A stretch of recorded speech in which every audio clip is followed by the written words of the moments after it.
Pinoy boxer Reggie Suganov 6 na beses pinabagsak kalabang tao.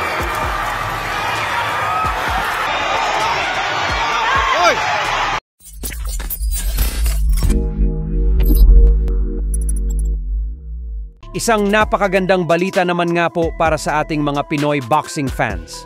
Ito po ay dahil naging matagumpay ang ating pambato na si former world title challenger Reggie Suganov sa naging laban nito kontra sa dayong pambato ng Thailand na si Nantanon Tongchai.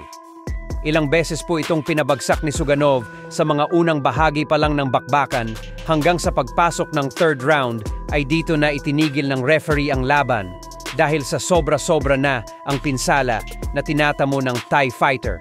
Dahilan kung bakit nakuha ni Suganov ang panalo via third round technical knockout.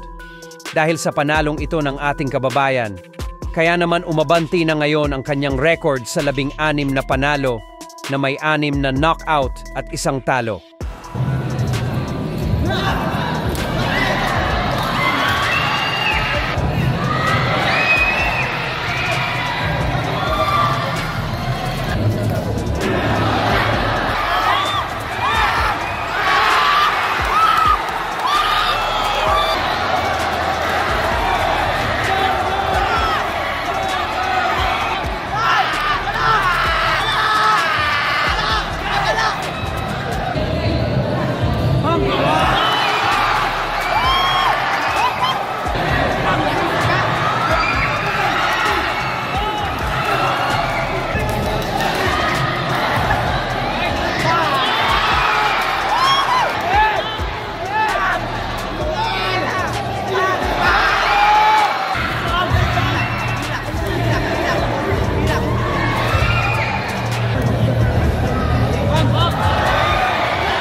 Samantala, nitong nakalipas na linggo nga lamang po ay muling sumampa sa ibabaw ng law ng ating pambato na si Leonard Sarcon, kung saan hinarap niya ang kapwa niya Pinoy boxer na si Jason Duguelo.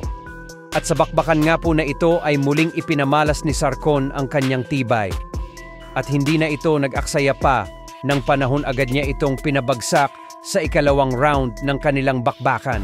Hindi na nagawa pang makabangon ng Duguelo sa 10 bilang ng referee.